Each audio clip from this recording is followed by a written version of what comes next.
बिस्मिल्लाहिर्रहमानिर्रहीम। शुरू अल्लाह के नाम से जो बड़ा मेहरबान और नहायत रहम करने वाला है। अस्सलामु अलैकुम प्यारे बच्चों, कैसे हैं आप सब। उम्मीद करती हूँ कि अल्लाह ताला के फजलो करम से आप सब लोग बखैरियत होंगे। प्यारे बच्चों, आज हम हरूफ की मुख्तलिफ छोटी अशकाल को लिखना सीखेंगे। आज हम करेंगे हर्फ लाम और मीम की मुख्तलिफ छोटी अशकाल। सबसे पहले हम लिखेंगे हे वाव। हे वाव का मतलब है होमवर्क।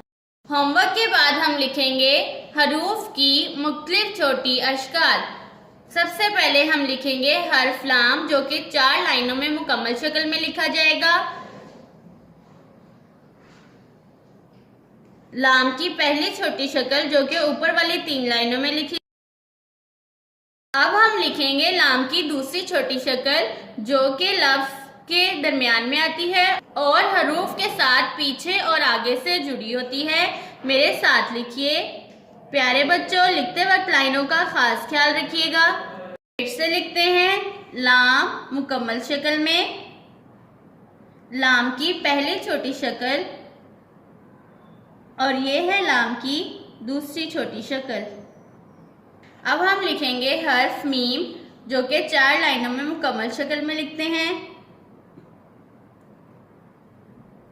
मीम की पहली छोटी शक्ल जो कि दरमियान वाली 2 लाइनों में लिखी जाती है और ये है मीम की दूसरी छोटी शक्ल जो कि दरमियान वाली 2 लाइनों में लिखी जाती है।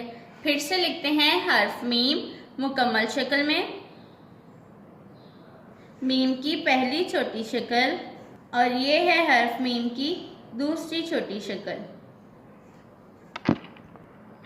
प्यारे बच्चों, आज हमने की हर्फ लाम और मीम की मुख्तलिफ छोटी अशकाल।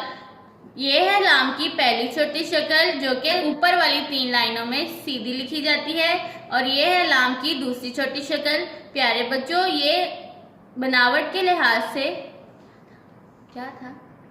प्यारे बच्चों, लाम की ये शक्ल अल्फाज के दरमियान में आती है और हरूफ के साथ पीछे और आगे से जुड़ी होती है। ये है मीम की 2 मुख्तलिफ छोटी अशकाल, मीम की पहली छोटी शक्ल और ये है मीम की दूसरी छोटी शक्ल। प्यारे बच्चों, बनावट के लिहाज से दोनों अशकाल एक दूसरे से मुख्तलिफ हैं। इसी तरह मीम की भी दोनों अशकाल एक दूसरे से मुख्तलिफ हैं। अपना आज का काम अपनी उर्दू की नोटबुक्स पर करिए। अल्लाह हाफिज़।